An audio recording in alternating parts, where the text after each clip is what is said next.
तर नमस्कार सगळ्यांना. चला आज माझा छोटासा मिनी ब्लॉग आहे. तर सकाळी सकाळी पावसाळा सुरू झालेलं होतं. म्हटलं चला थंडगार वातावरणामध्ये ना चहा तर झालाच पाहिजे. तनीच्या पप्पाला आणि मला चहा करून पिला अगोदर आणि त्याच्यानंतर मग एक ना त्याने रोपा येताना आणली होती. तर म्हटलं चला ते गमल्यामध्ये लावून घेऊया.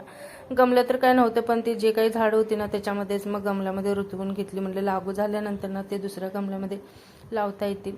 त्याच्यानंतर आज सगळी कामं आवरल्यानंतर ना नाश्त्यामध्ये इडली बनवली होती. तर मस्त असं इडलीचा नाश्ता करून घेतला आणि इडली खाल्ल्यानंतर ना थोडंसं हेवीच वाटतं.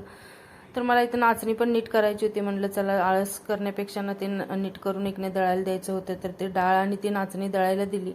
त्याच्यानंतर दुपारचं जेवण वगैरे करून घेतलं आणि 2 केळं एक ना थोडीशी काळी झाल्यासारखी होती आणि काळी झाली ना तर पोरं अजिबात खायला नको म्हणतात.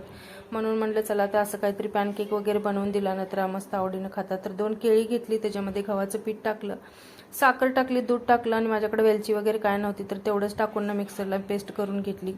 पेस्ट केल्यानंतर ना बनवायच्या वेळेला त्याच्यामध्ये थोडासा चिमूटभर इनो टाकला आणि सगळं व्यवस्थित मिक्स करून एकने फेटून घेतलं. तवा गरम केला आणि त्याच्यावरती थोडंसं तूप पसरून घेतलं आणि नंतर मग एकने हे पॅनकेकचं बॅटर टाकून घेतलं. एकदम छान असं जाळी सुटलेली होती आणि पलटून एकने मग एका बाजूने ते दुसऱ्या बाजूने पण भाजून घेतलं. तर एकदम छान जाळी पण सुटलेली आणि चवीला पण ना खूप छान झालेलं होतं. असं काहीतरी पोरांना टिफिनमध्ये दिल्यानंतर पण ते खाऊ शकतात.